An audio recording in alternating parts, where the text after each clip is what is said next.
আলিপুরদুয়ার জেলার অন্যতম পরিচিত পর্যটন কেন্দ্র জয়ন্তী। এতদিন বন দপ্তরের নিষেধাজ্ঞায় পর্যটকের যাতায়াত বন্ধ ছিল এলাকায়। তবে নিষেধাজ্ঞা উঠতেই ফের পর্যটকদের ঢল জয়ন্তী এলাকায়। চেনা ছন্দে ফিরছে জয়ন্তী। আমরা কিছুদিন আগে শুনতে পেরেছি এবং আমরা সবাই জানি যে মাননীয় মুখ্যমন্ত্রী পশ্চিমবঙ্গ সরকার শ্রীমতী মমতা বন্দ্যোপাধ্যায়ের নির্দেশে বক্সা ব্যাঘ্র প্রকল্পের যে এন্ট্রি ফি সেটা বাতিল হয়ে যায়, স্থগিত হয়। তো তার ফলে আজকে 26শে জানুয়ারি প্রজাতন্ত্র দিবস উপলক্ষে প্রচুর পরিমাণ পর্যটক আমাদের জয়ন্তী বক্সা ঘুরতে আসছেন এবং আমরা গ্রামবাসী হিসেবে এবং লোকাল রেসিডেন্ট হিসেবে এবং পর্যটনের সাথে আমরা সবাই জড়িত। এবার সেই সুষ্ঠুভাবে পর্যটনটাকে পরিচালনা করার জন্য আমরা বন দপ্তরকে সহযোগিতা করার জন্য আমরা গ্রামের কিছু যুবক এবং মানুষ আমরা চেকপোস্টে রয়েছি এবং সুষ্ঠুভাবে যাতে মানুষ এখানকার জঙ্গল উপভোগ করতে পারেন, পর্যটকদের জন্য কোনো রকম অসুবিধে না হয় সেই দিক লক্ষ্য রাখার জন্য আমরা সকাল থেকেই আমরা এখানে উপস্থিত আছি। এছাড়াও আমাদের রাজাভাতখাওয়া গেটেও আমাদের ওখানকার বনবস্তির যারা বাসিন্দারা রয়েছেন তারা রয়েছে এবং আমরা কন্টিনিউয়াসলি রাজাভাতখাওয়া গেটে মাইকিং হচ্ছে।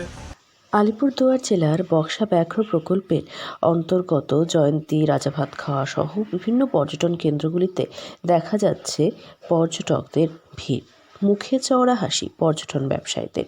2 মাসের খরা কেটেছে জয়ন্তীতে, যার কারণে প্রতিদিন পর্যটন ব্যবসায়ীদের দেখা যাচ্ছে বক্সা গেট, জয়ন্তীর চৌপতিতে দাঁড়িয়ে পর্যটকদের স্বাগত জানাতে। ভিড়ে ঠাসাঠাসি প্রতিটি পর্যটন কেন্দ্র। সম্প্রতি আলিপুরদুয়ারে এসে মুখ্যমন্ত্রী জানিয়েছিলেন পর্যটকদের থেকে কোনো ফি নেবে না বন দফতর। জঙ্গলে প্রবেশ এখন অবাধ।